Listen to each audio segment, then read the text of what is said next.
Hey all, and welcome back for another round of HellfireComms Patreon TV comms. Today, we're checking out a bit of adult animation by the name of Stroker and Hoop. We'll be watching episodes 3, 4, and 10, and these were all commissioned by Ben G. However, a bit of a stipulation here. He has requested that we watch these in a specific order, and that being episode 10, then 3, then 4. So make sure you open these up in the correct order. Let's see. The show passes itself as a Family Guy style show where the episode plots remain disconnected until the final episode, where you can see that there is a continuing storyline, albeit a small one. And he adds, I mostly just wanted to see if you take note of the connections and decide to show it in chronological order, because why not? Why not indeed, Ben? Why not indeed? So, if you guys need help syncing our audio to your media, which we can't provide for copyright reasons, obviously, check the video description. There's also unique metadata there, so you find stuff more easily online. Well, I haven't talked much today, or spoken much today. Can you tell my voice keeps cutting out? Anywho, episode 10 of Stroker and Hoop in 3, 2, 1.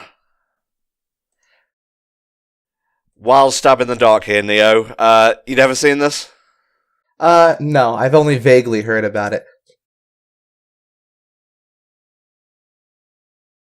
I feel like I can kind of just guess at what it is from adult animation and the title. Yeah, the series, according to Wikipedia, is a parody of buddy cop films and television series such as Starsky and Hutch. Stroker is voiced by John Glazer, and Timothy Speed Levitch is Hoop.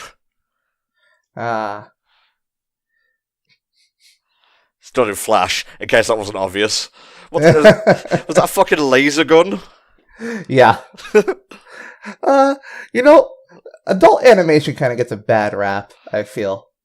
A lot of people don't like it because of, I guess because of the Family Guy stigma. And to be fair, a lot of it is pretty bad. It's mostly just an excuse to, swear and put sexual content in and whatnot. Very rarely do you get, a mature thing that deals with, mature themes and whatnot. Well, yeah, I think that's kind of the biggest issue with adult animation is that, they're all comedies, which, comedies are fine, and that's, obviously most cartoons are comedies, basically, yeah. But it'd be nice to have, more adult animated shows that don't feel the need to be comedies. You have some stuff that goes into the dramedy category, like BoJack Horseman, and there was that Tartakovsky show, Primal, yeah, which is just an action show, which I think was adult animation has been sorely lacking. Mm-hmm, yeah, I'm waiting for all the episodes of that to be released before I watch it, but it does look pretty sweet. Yeah, but there are some pretty great and not just being Family Guy adult cartoon comedies. Yeah, Archer, for example. Archer. I'm a big fan of the Adult Swim style. From the early aughts, as I think I've said before, mm-hmm. when we watched Space Ghost Coast to Coast, but so I'm a big fan of Aqua Teen Hunger Force. Clerks, the animated series, is one that is very underrated, and it only lasted 6 episodes. But if you ever get the chance, I suggest watching that. It's very funny. Never watched it myself. Back to this. A recurring plot point of the series was to take myths and fantasies, such as mind control and Santa Claus, and make them real in an otherwise ordinary setting. Stroker often doubts the existence of these occurrences. He's the no-nonsense cop, I imagine. Yeah. It's already kind of refreshing to be watching a parody of Buddy Cop that isn't attempting to be Miami Vice. Yeah. Because I'm assuming this came out in probably the late 2000s or early 2000s. Let's have a look. Maybe here. Early 2010s. 2004 actually. 2004, yeah, early 2000s. Right, so that means this was before everyone got super obsessed with parodying 80s shit, or just paying tribute to 80s shit. Yeah. So it's none of that retrowave or vaporwave stuff, which means it wasn't expected that your buddy cop comedy be a Miami Vice parody. Although if you're looking for a good Miami Vice parody in adult animation, I would suggest Moonbeam City. It's very funny. I've heard of that, just vaguely though. Yeah, I really like when stuff just gets absolutely absurd. Like, to the point where, like, just realizing what the premise of an episode is enough to make me fucking break down laughing. Moonbeam City did that in one fucking amazing episode, which I think has the most goddamn absurd premise for a fucking joke that I've ever seen set up. And when I realized what the joke they were doing was, it changed my life. I'm not gonna say what it is. I won't want to ruin it. So they have a talking car called Car, spelt Carr. Obviously a parody of Kit from Knight Rider. Oh, I was thinking Inspector Gadget too. The most famed of the Inspector Gadgets.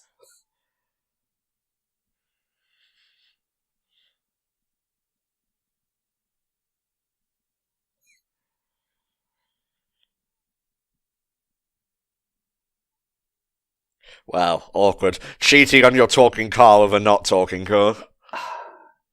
You hate to see it. You hate to see it.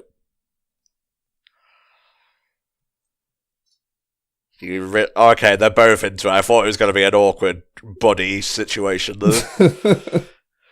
So Santa got stuck with a hypodermic needle and now shit's going down. That's the premise of the episode.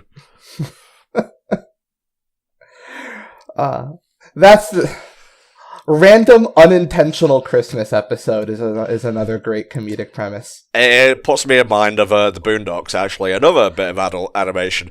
Aqua Teen Hunger Force did it as well. They had an episode where the premise was Meatwad gets a magic shirt that summons anything, and eventually he winds up summoning Santa Claus, and then they have to save Christmas because Santa Claus almost dies. Kiss Save Santa from early Family Guy is probably going to always be my favorite. That's really good. Early Family Guy is pretty good. Like, it's comfy is what it is. Yeah, that show burned itself out pretty quick, but the first 3 seasons are solid. I don't know, I can turn on late night television and watch an episode, however corny, and still get a few laughs. Yeah. Like, there's always going to be a few jokes that are pretty good. Like, it's weird.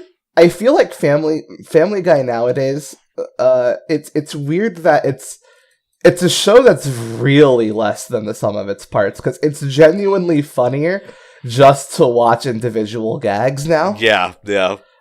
Which is extra confusing because the one time McFarlane basically did a thing that was just the gags without anything else, it was really bad. It was his weird web show.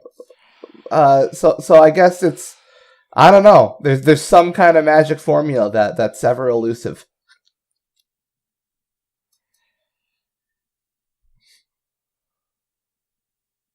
Well, that's why you just get a new Santa Claus. Yeah, the Santa Claus itself, Clause, demands that he who kills the Santa must become the Santa. So I think we're getting an African-American Santa Claus after this. Hell yeah. Unless it counts like the needle itself is killing it, and then it just gets really weird. Maybe it's the last person to see him. That just raises further questions, because that was a crowded mall. Maybe it's the person who fails to save him. Maybe we're all Santa Claus.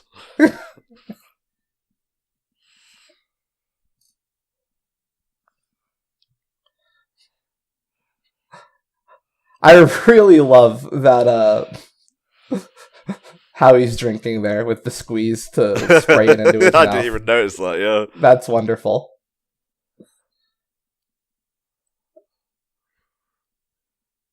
Santa's dying, Car. Help me. What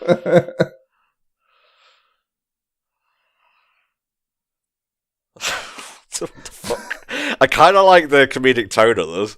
No, yeah. It's got that I love the pace of this so far. It has that. It leans into like the adult. Like I prefer when adult comedy leans towards just going absurd as opposed to crass. Yeah.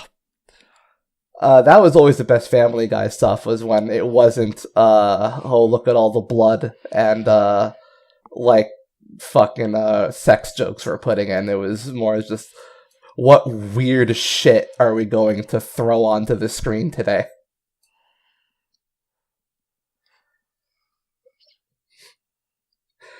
In fact, that's probably a thing. I would honestly say, like, yeah, have you ever like you know how Family Guy got like, when they came back, they started doing like the violent jokes. They just really upped like the blood and all that. The whale, especially. Yeah, it when they had the violent jokes, it was way funnier when there wasn't any blood.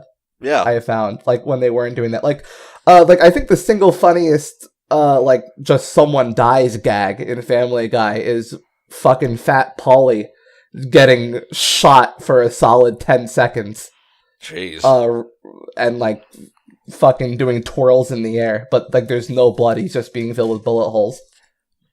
And just to show I'm paying attention, this is Jermaine Washington, his old partner. Nice. He's being visited by 3 ghosts, by the way, in a never-before-seen plot device.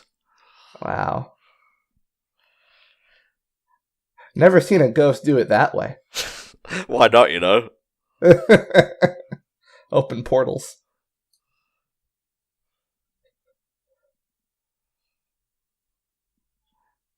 You couldn't have picked any other time in history to show.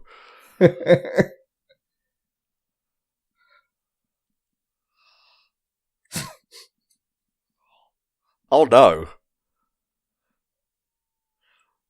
So, are you trying to make a point here, Jermaine, that I failed to save you? What was the point of this? The point is, don't pee in bushes.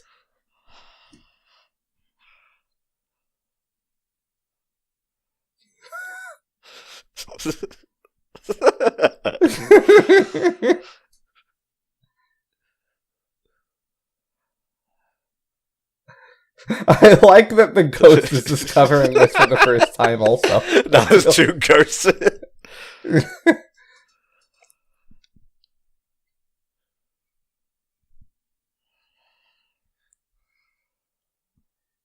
What? Sorry, you learned so much in the past. Yeah.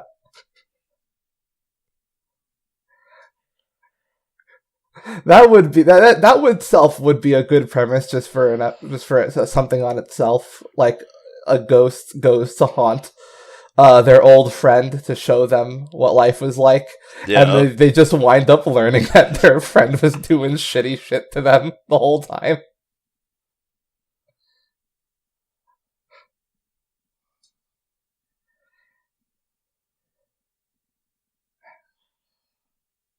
Christmas presents is usually pretty fun. Do you have a favorite Christmas present? As in a toy, or like a particular... No, the ghost. A depiction of the ghost. It's gonna be the Muppets Christmas Carol. I don't know. I don't know why. I just kind of expected. Oh, you probably like Muppet Christmas Carol. Yeah. Why? It's the best Muppet Christmas movie. Carol has the best Scrooge. I'll be honest. Oh, definitely. Oh, nice. And it just goes from bad to worse. I love that in this version, they explicitly, like, they're not invisible to the people they visit. Like, everyone can see and hear them, yeah. Yeah, we have to... yeah, be careful, they actually can hear and see you.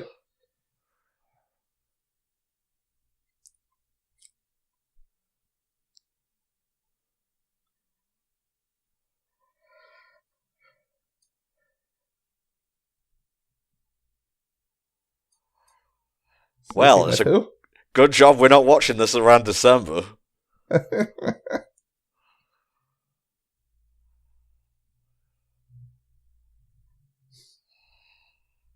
don't know who that was meant to be. Just a random English actor, I guess. Hmm.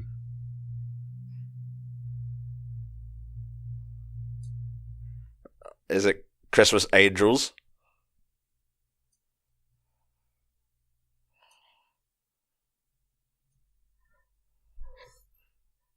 Motherfucker. Yeah. It's interesting. Sometimes even like the comedies will be faithful to the original and not have future talk at all. Mm. So I find odd, or talk minimally. Even that one time Disney made him Pete. He did talk in that, but they still made him just Death. Yeah.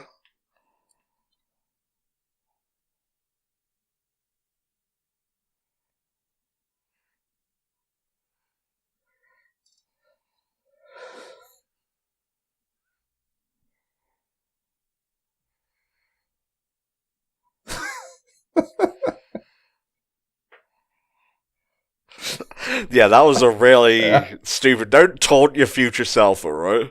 Ah.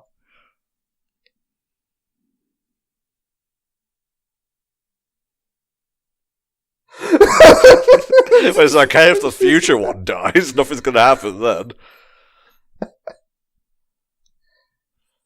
A warning shot. Well, all you gotta do is not turn into that guy. Yeah.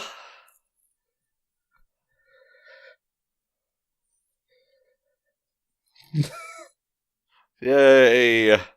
Is Rudolph copyrighted? I think he might be, actually. Oh. I mean, yeah, Rudolph is not canon. That was. I like the notion that Rudolph is copyrighted, but Danzig fucking isn't. Danzig. Yes, I remember the Aqua Teen Hunger Force fucking gag. Yeah. No, I like that. Maybe Danzig's just free game for Adult Swim shows. Maybe. I mean, he did show up to voice himself for that episode of Aqua Teen, so I don't know, maybe he just gave him blanket permission. If you ever just want to use the name Danzig, just go ahead.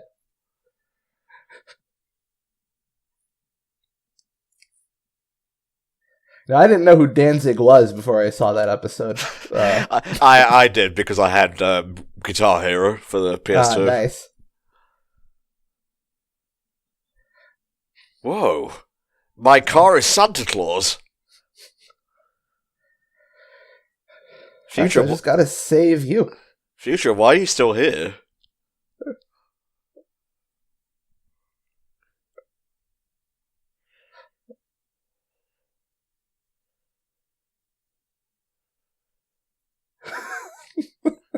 Holding the future hostage.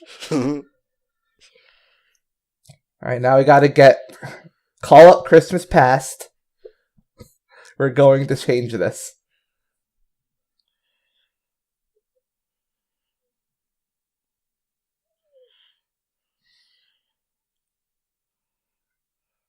Haven't really had much of Hoop in this one. Yeah. Well, still got 2 more episodes to come.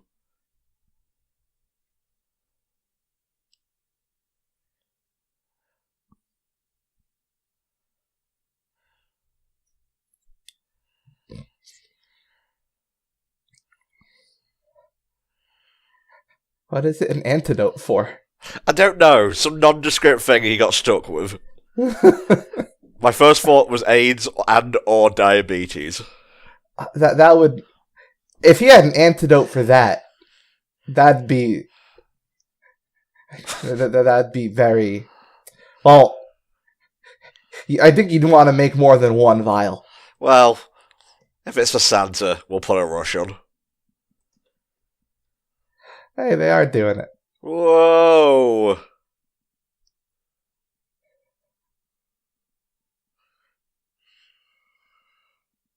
Okay, so why didn't you go back further than this to when he just got stuck? Or better yet, stop him from being stuck in the first place.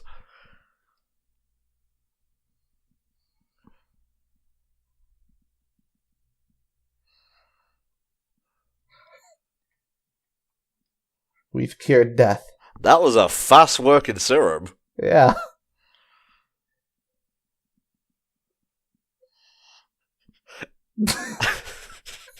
Exactly.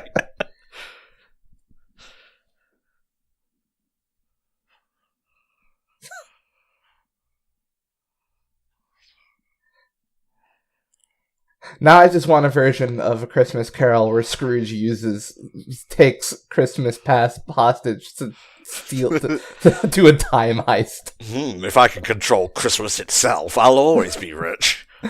Someone who knows it's a sequel. Someone has heard the legend of Scrooge and decides to deliberately be an awful person on Christmas just so that they can bait the ghost into showing up. And then, like, 3 other alternate versions of him and the ghosts and whatnot, and try to make him good again. Yeah, we've got something here, Neo.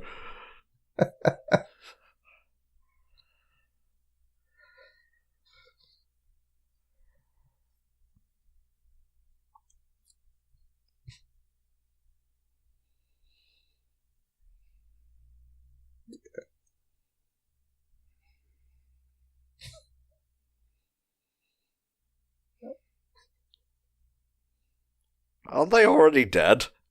Well, yeah. If they die in death, then they're double dead. Oh, I see. It's the Coco rule.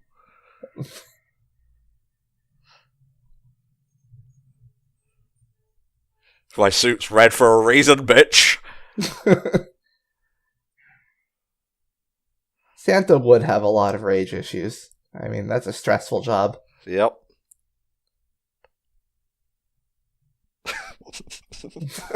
I love the phrase, we saved Christmas for some reason. It's always funny. Like we're saving Christmas or we've saved Christmas.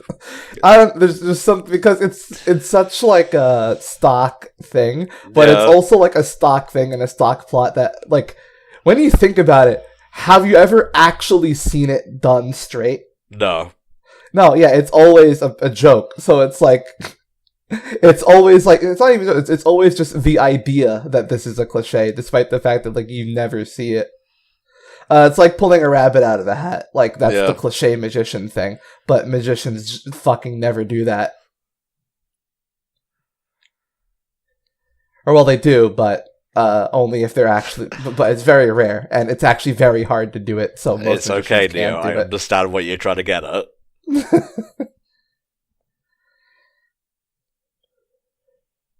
Gobble Farms for all your turkey needs.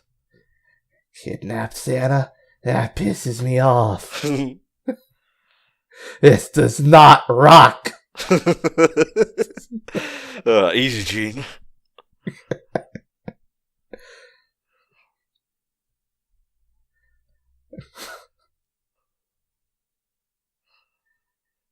Well, looks like we'll have to get someone else to narrate future Christmas specials.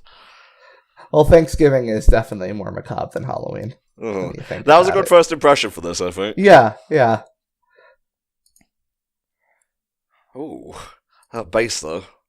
Yeah.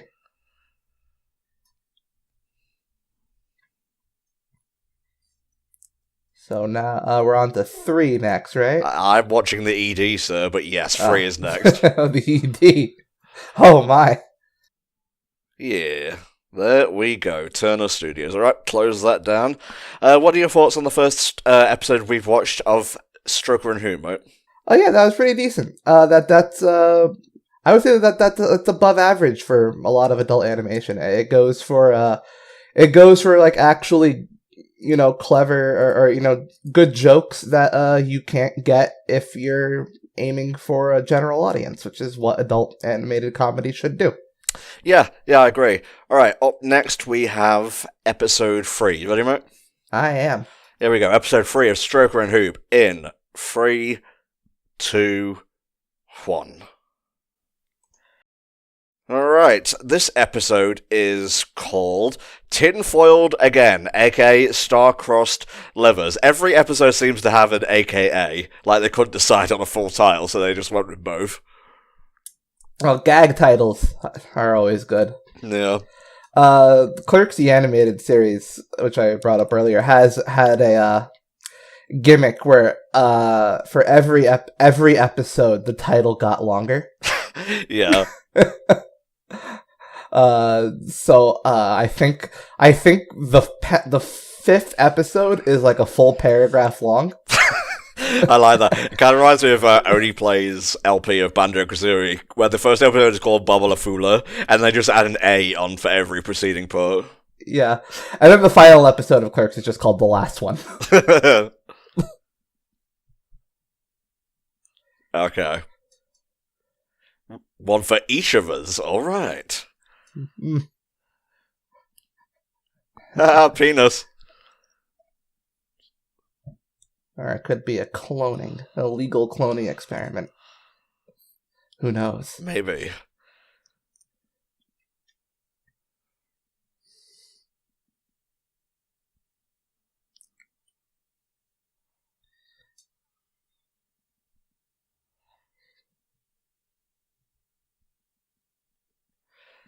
Oh, Lord. Mm. Yep, do it. What? Oh, they had their kidneys stolen. They got catfished and organs abducted. Okay. Yeah. Oh, their livers, not their kidneys.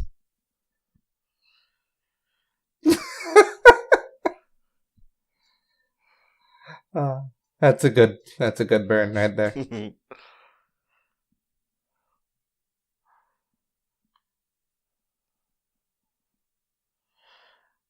Got to figure out what the hell could a car do exactly? What are these cars' specifications? Well, you know, the car could have like driven them to a police station or something, or a hospital. Well, the women, how could he stop the women exactly? I guess if the women dragged them out of the car, then not much they could do without risking mega collateral damage.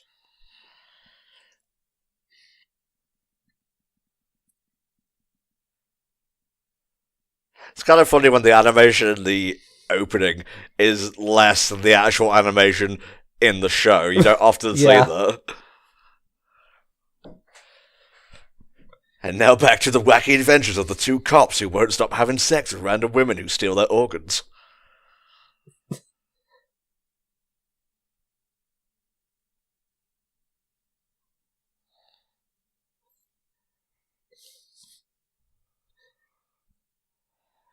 Stealing the appendix. That's interesting.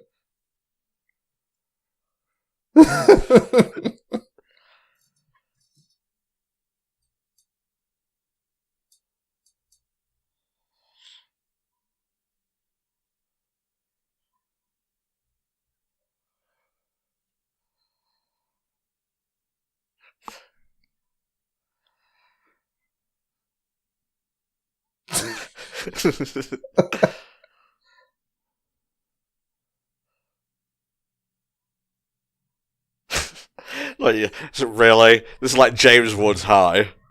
Yeah. Maybe it's the school from fuck. Oh no, I blanked on the Kindergarten Cop. There you go. There we go. It's not a tumor.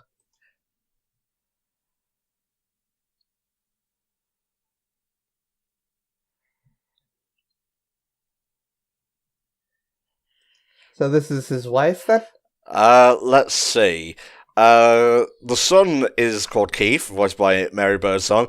Stroker's 10-year-old son lives with his mother, Angel Jimenez, and has a strained relationship with Stroker, who mixes attention with sheer neglect, resulting in moments where Keith genuinely loathes him. Keith has demonstrated bravery, such as standing up to a murderous ninja. Ooh. Okay, so it wouldn't be his wife, just a girl he made pregnant. Yes. Yeah. Gotta stop him before he makes The Grinch, that wonderful schlocky movie. I like the live action Grinch a lot. It's pretty. It's actually okay. Yeah. It's got a lot of fun. Fucking. It's kind of ridiculous. Yeah. But you kind of just gotta accept that it's Jim Carrey as the Grinch. What?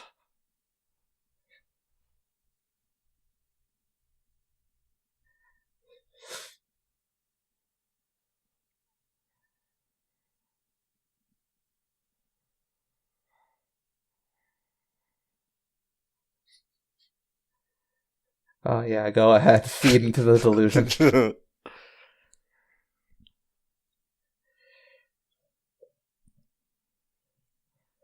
I don't know whether it was just these episodes, but Hoop seems kind of non-existent as a character. Yeah, he seems to mostly just be occasionally the straight man Yeah. when he's around. But if you're going for like the really absurd plots, the straight man ain't gonna do much. No. Let's see, some trivia. This was 13 episodes long, and it ended on a cliffhanger before being cancelled. Oh, well, there you go. There is the planned conclusion to the show, which I guess I'll read out later, just to save us something to talk about.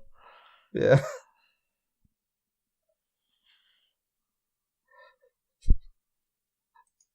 This is I can't believe I never thought of this joke before.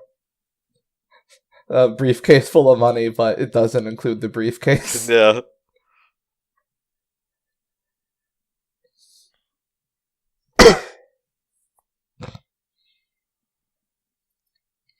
Nice. Whenever would you get to use that line? So, he's been thinking of these for a while.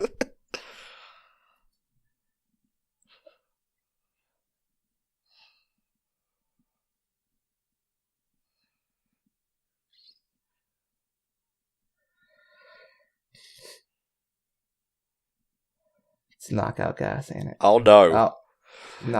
Okay, this is 2 episodes in a row where someone gets randomly stuck with hypodermic needles. How's that random?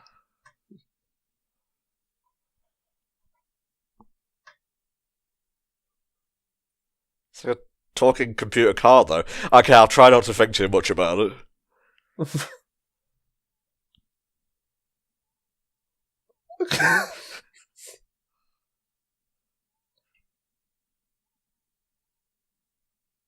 Stop running over his hand.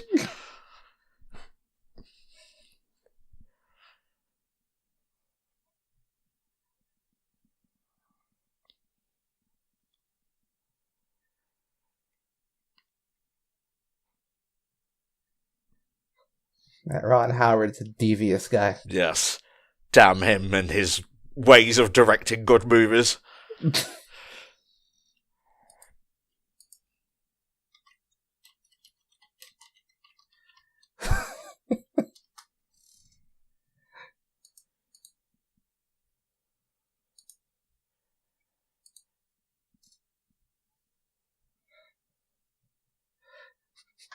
Hello, operator.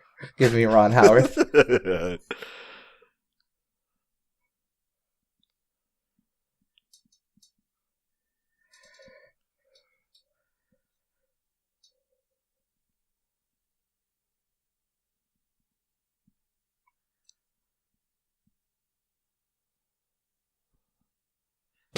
You just wait up all day and it never happens. Yeah. Expert psychologist.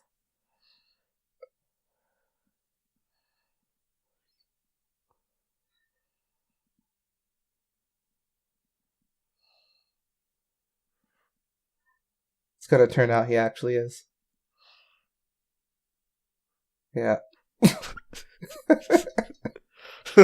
What? Okay, fair enough, I suppose. Yeah.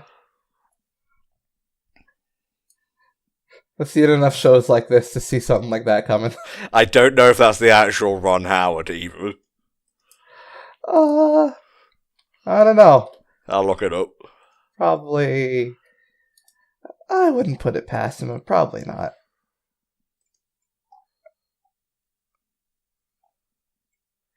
No, that's actually James Arnold Taylor as Ron Howard. Ah. You know, Tidus, your Ratchet, and so on.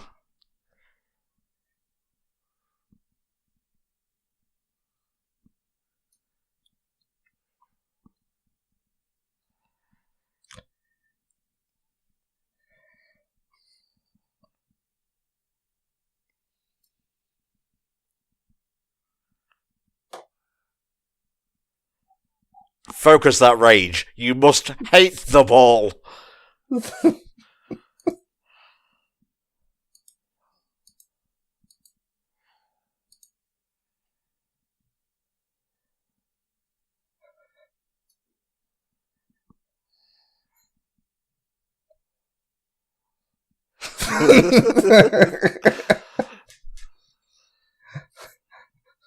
He's in my mind. Get out of my head, Ron Howard!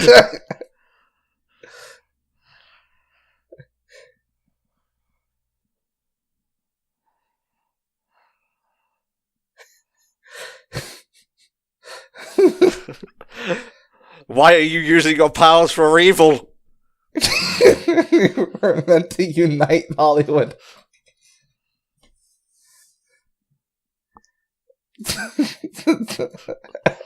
Why is he choosing to harass this random detective? Because they sent him a letter thinking that he wasn't capable of this. But it gave him the impression that they were on to him. Yeah, a vengeful god. There you go.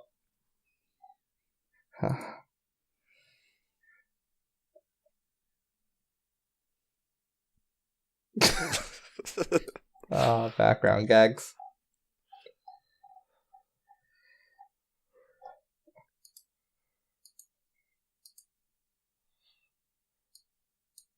Yikes.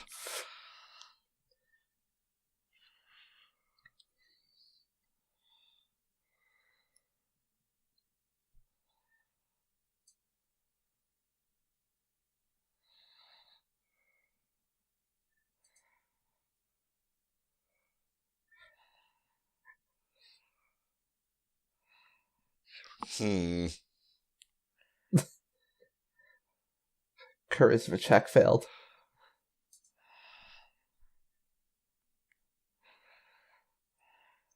It's not a joke. He will literally control me. Don't mess with him.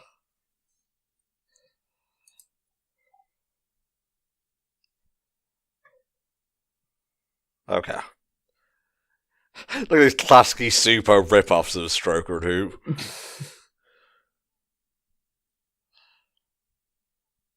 I recognise that woman's voice, something first.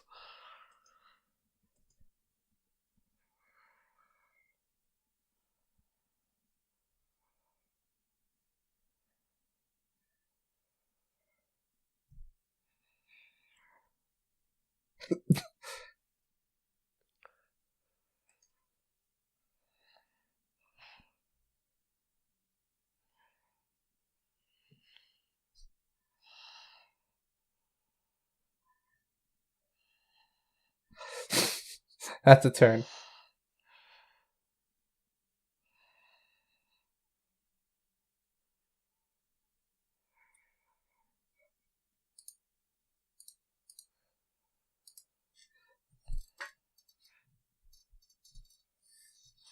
You are the worst. Why can't I get a car with better AI?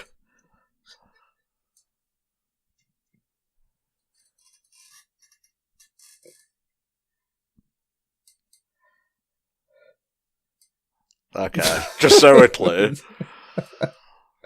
Always awake enough to protect those.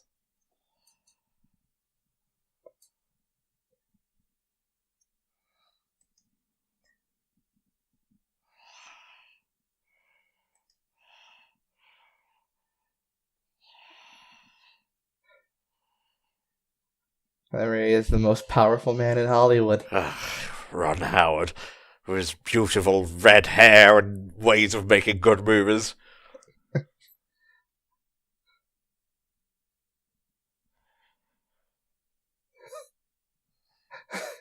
Don't leave Weber alone, trust me on this. Oh no, you don't. What that guy gets up to when no one else is looking. It's getting very cats too. It's getting very Aqua Teen Hunger Force all of a sudden. Oh yeah. Oh yeah, this is very much reminding me of Moonbeam City, actually.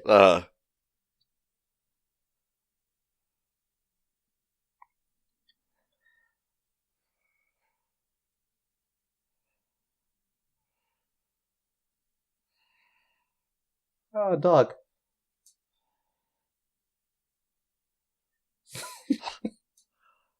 At least the dog's happy.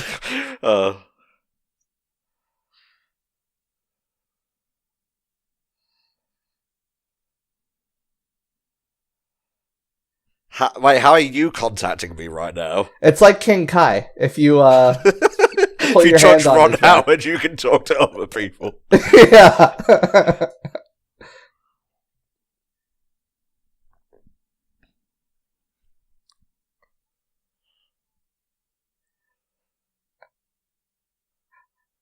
Is that for Cinderella Man?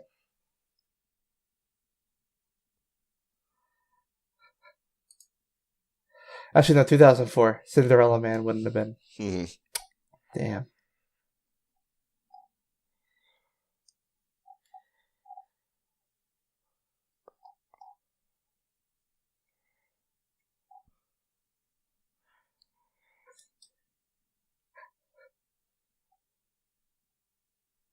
People did like When Harry Met Sally. Yes, they did. And it's a pretty good film.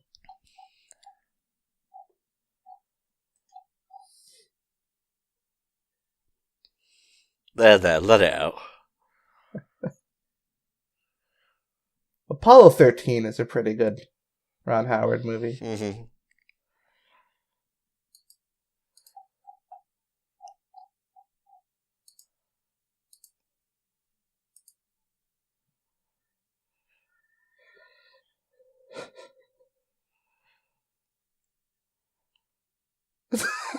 Seems like we're going about this a bit ass backwards. No, if you have a cool future device, you use the cool future device. Like that not Grinch in the lower left. You know, I can actually... Oh no. Well, that sorts that problem out. Yeah. Oh, the CIA. You know, I can actually see why a mind control device would be useful for a big-time Hollywood director. Yeah. It's a lot of moving parts on a production. If you can just micromanage everything yourself, I mean...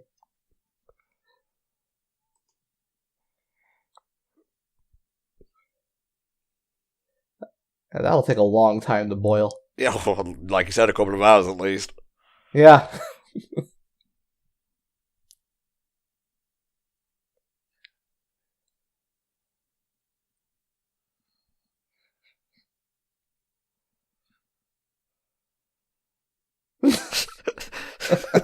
I completely forgot to save him because I was fucking about.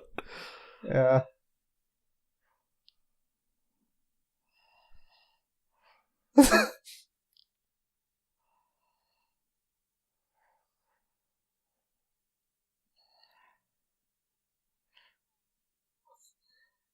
God, just going from bad to worse. Uh, It's okay, I'm out now.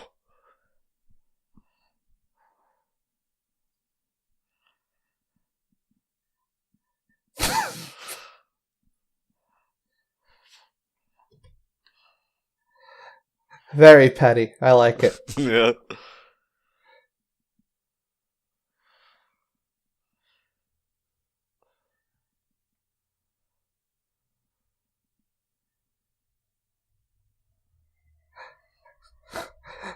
I do like having it's always useful to have the medieval mace plaque in your hideout. I keep at least 2 in my room at any given moment. You never know when you'll need it.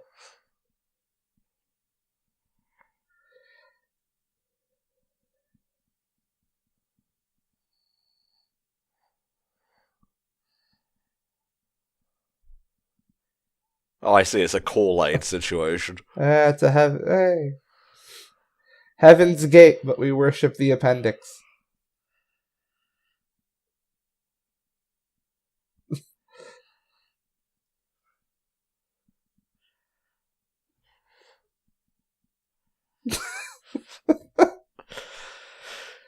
You know, if Ron Howard died, I like to imagine at least a few baseball games would start like that. Yeah.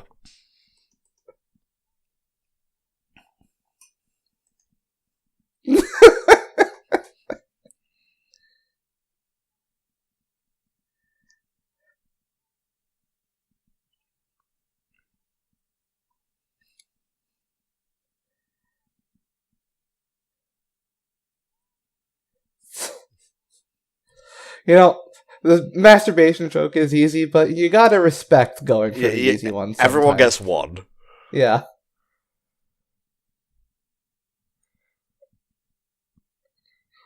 Whoa. Well, alright then.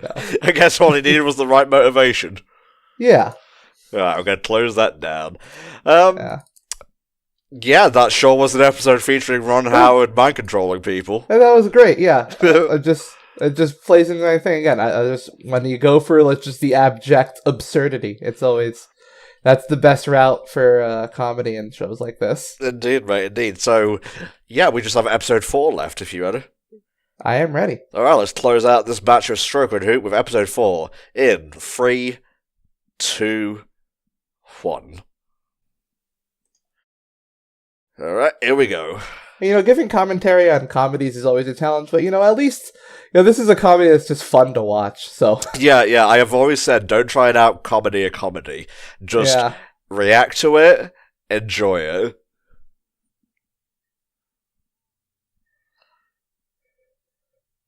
War is over.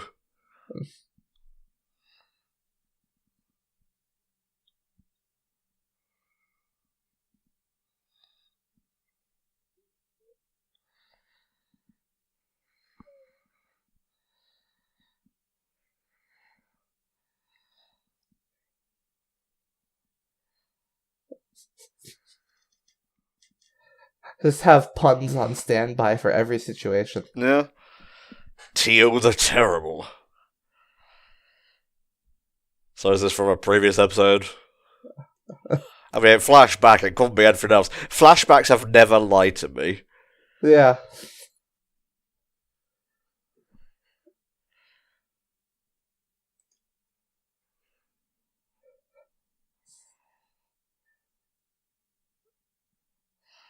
Oh, well, what are the odds? We win.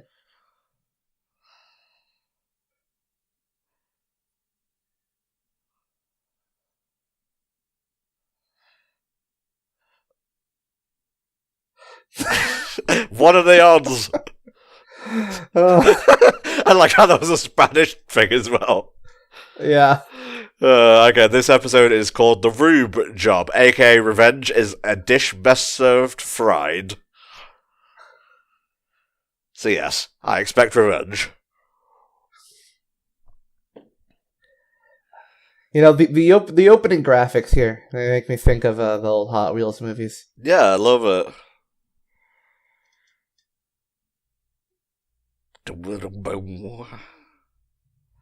Tiny pistol.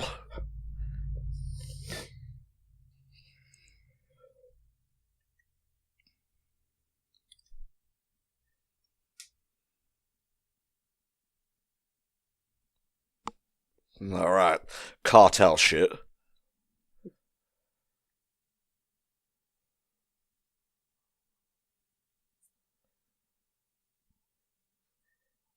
I just realized we've never... Oh, they're private detectives, so yeah, they Yes. wouldn't have a police to answer to. Yeah, I was gonna say, yeah.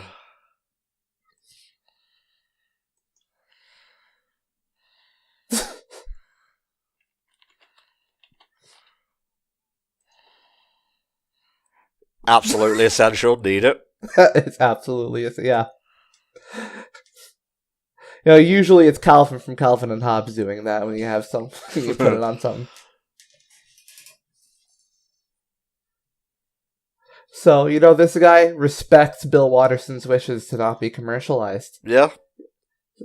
So that there's a good redeeming quality for the guy. Maybe he likes the Confederacy, but hey. It's fucking palette swaps. It's not palette swap, that's just accurate.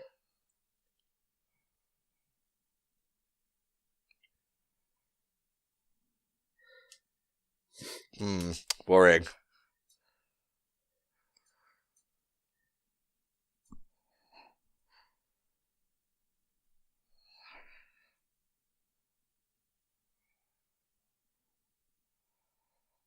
They don't.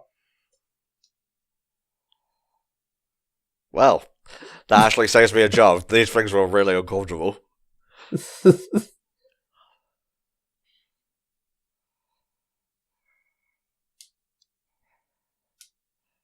Jesus Christ.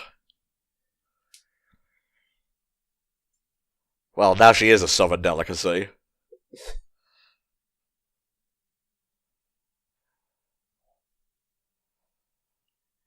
Don't. Oh. Yeah, it's Mississippi for you.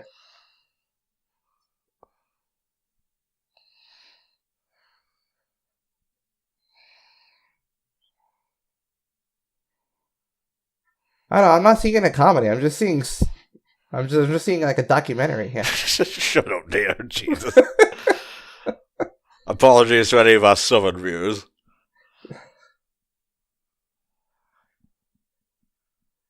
Oh, fucking hell.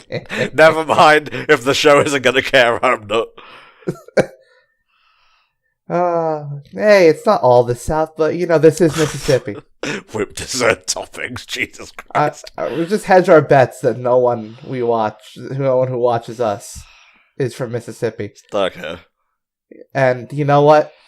I'm just gonna hurl my cards onto the table. If you are from Mississippi, I don't want you here. Wow.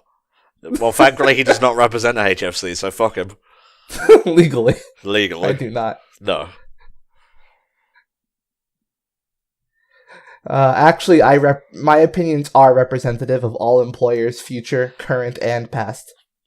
Okay. So I had to do calculation in my head there, and it just kind of gave me a mini migraine.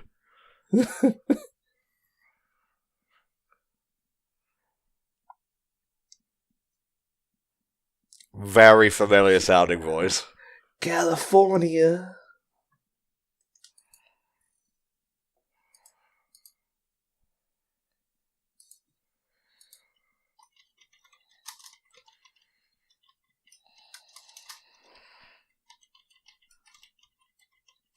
Why? I've always wondered how, I guess you could tell me. I just always wondered, how much fucking jokes that shit on Mississippi in general are going to be lost on someone who isn't American.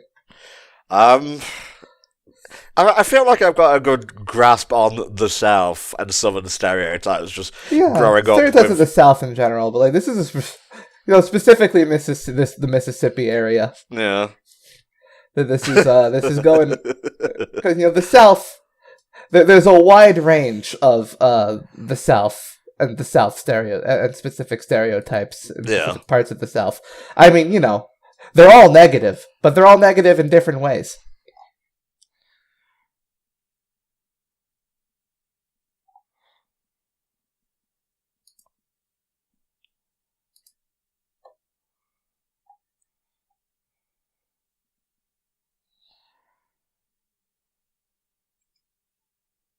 Well, alright then. It's an adventure. Look away, Dixieland. I wish I was in Dixie. Okay, Neo. You know that's not going to sync up at all.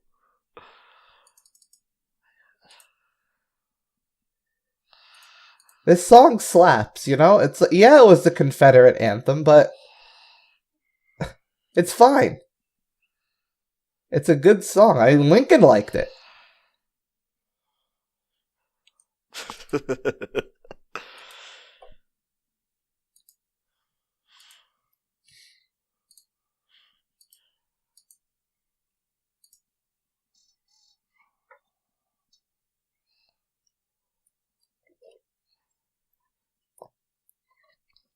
Okay, that's fair. Perverted but fair. A very rare combination.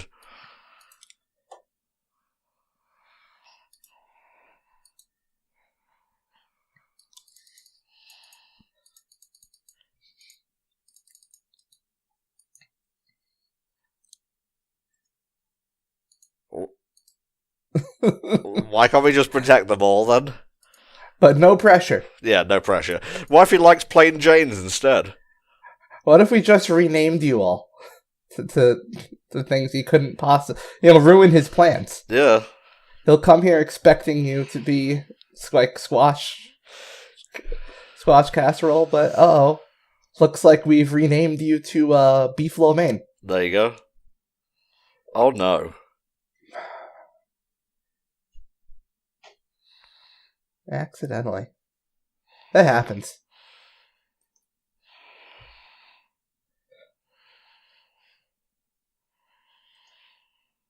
A faker.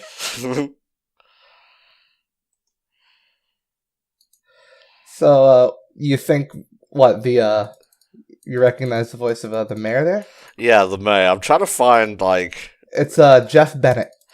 That's the one, Jeff Bennett. What is... He has a voice... He uses that voice in other cartoons. I'm just trying to remember who it is. Let's see, he's Dexter's dad from Dexter's Lab, Petrie from Land Before Time, Raj and Samson from Camp Laszlo, Dr. Jock on Hamstervale and Lilo and Stitch, Kowalski and Penguins of Madagascar. I don't know any of these. I only know Dexter's Lab and Camp Laszlo. Oh no, that kind of takes the sting out of talking behind someone's back.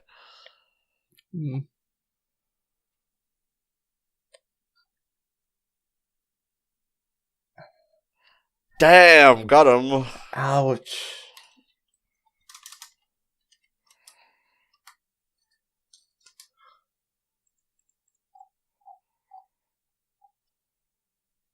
Oh, he's been Foghorn Leghorn before. Makes sense.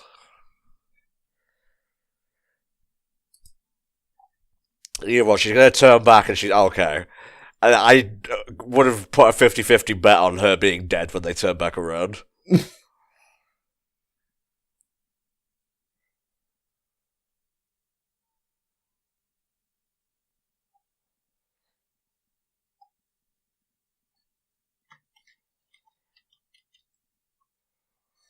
Oh, he's Brooklyn from Gargoyles. Wow. There you go. I'm learning a lot about Jeff Bennett today. He was also Joker in Batman Brave and the Bold. Oh, was he? Yep. Interesting. Okay, these character designs are getting really Aquatine. Johnny Bravo. He was Johnny Bravo. There you go. That's what that was the part I was trying to remember. Hell yeah.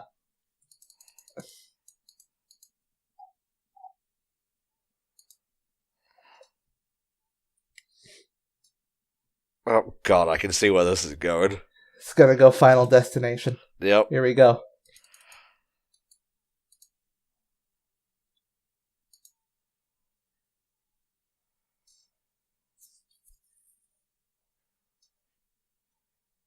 Oh lord. So I'm guessing it's Hoop's twin cousin or whatever, brother, Yeah. I don't know, that's murdering everyone.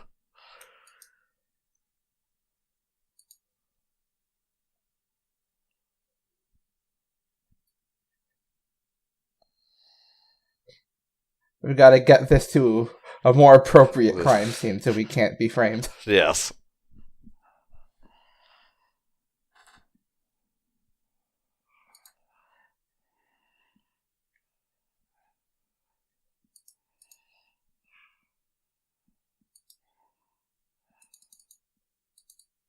A weak joke. Yeah, it's always a strong response to just like say something obvious because they can't argue with you. Yeah. They can't say that you're not.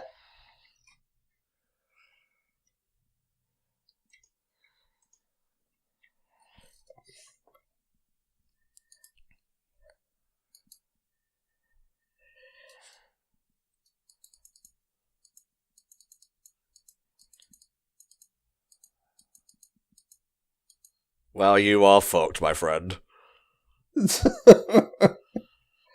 Oh, Stroker. How the boys are gonna get out of this one? Mm-hmm.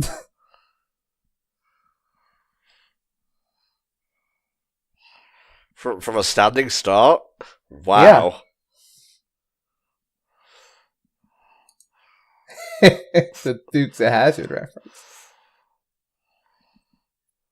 Yeah, not very well. Gravity is a thing.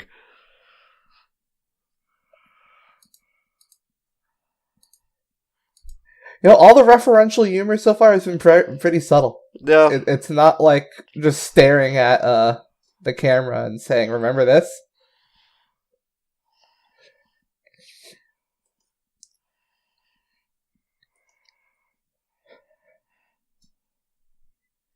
And the guy in the audience calling it out 2 minutes beforehand was as well. That's me.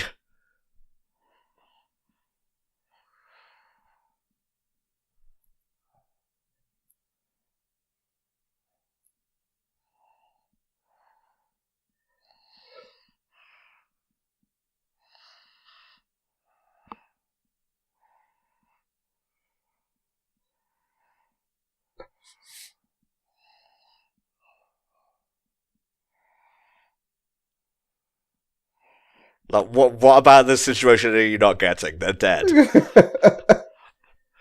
Wow, it is. That's a foolproof plan, actually. Yeah.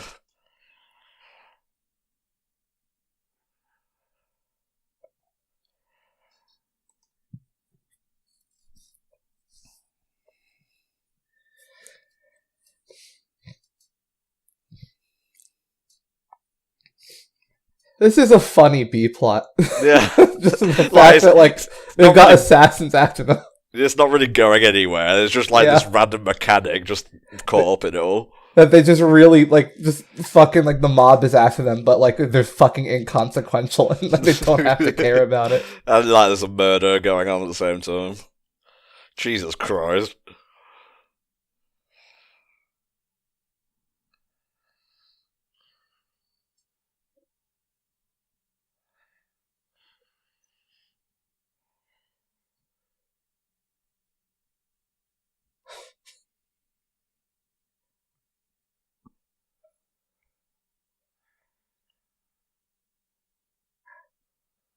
Oh, reenactors. Yep. Shit, no.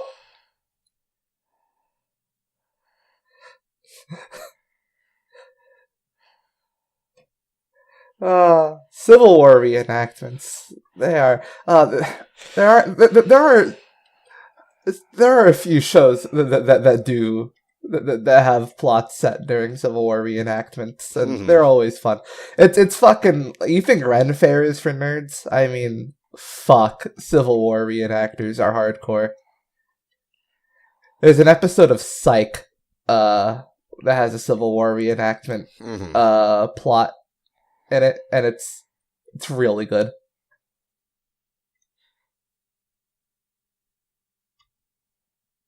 There's a very shallow swamp. Yeah.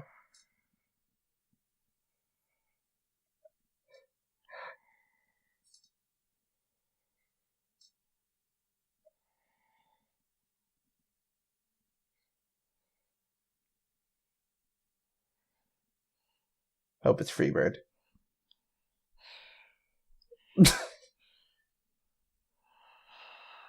Jesus Christ. Yeah. Intentionally singing the song that you really can't be singing with a high voice. Yeah. Yeah, just cheating. Just let the choir sing it all for you. That's cheating. Montage here. Oh, he accidentally made the Union and Confederate reenactors think that they were actually killing each other. That's good. The South Park episode with the Civil War reenactment is really good also. Yeah.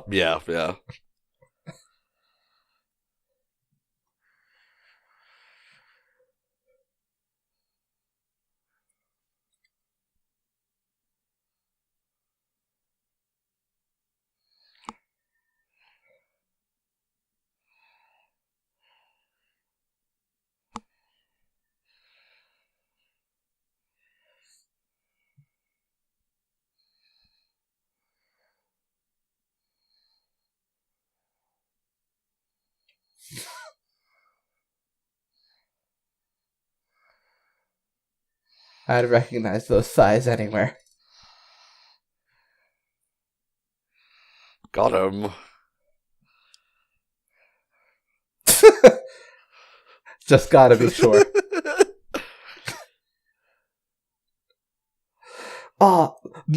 Honestly, I was saying before, fucking Modern Family Guy honestly had, I think, the best gag of that trope. Just having Peter tussle with the old German guy with Chris with the gun, and then like he just says, "How do I know who's the real dad?" They look nothing alike. Yeah.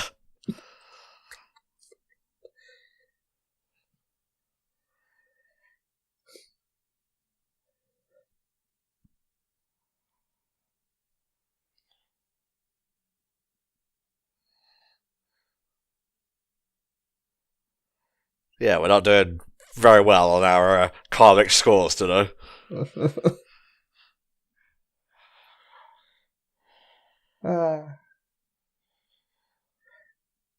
Mares in Dixie Country. Yep. They are like this. It's a fun character archetype, the Southern Dixie Mare. His way of talking. Yeah. Fucking blatant politicking. I love it.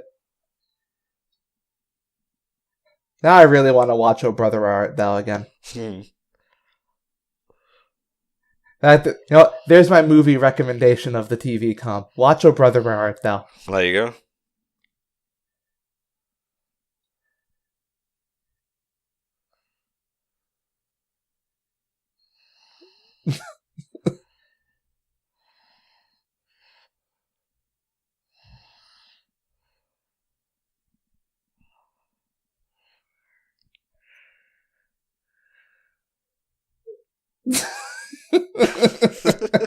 I've never seen that kind of conclusion to that evil twin sort of thing. Yeah. So yeah, there you go. Episodes 10, 3, and 4 of Stroker and Hoop. That was more enjoyable than I was expecting. It wasn't as dry as I feared. Yeah. Like, I saw it and I was initially thinking, oh, so this is gonna be kind of just like a samey Family Guy-y thing. Yeah. But no, it kept everything fresh, and it leaned into absurdity and a lot of the it wasn't afraid to just be weird as shit and do stupid things, which is what I love out of shows like this. So yeah. Ben did say there was a continuing storyline, but I couldn't see any connections there myself. Thankfully, there are more episodes on the docket for Stroker and Hoop, so we will be returning to the show come June 2019's lot. But for now, we're done. So I will say, you can get your own TV comms, after a fashion, of course, thanks to the backlog, by going to patreon.com/HellfireComms, and you can commission up to an hour, roughly about hour 15 of stuff, or you can go higher and get a movie comm if you got the cash. So yeah, help support HFC and help us become not plebs by watching new stuff. We'll see you next time for another round of these. Bye bye.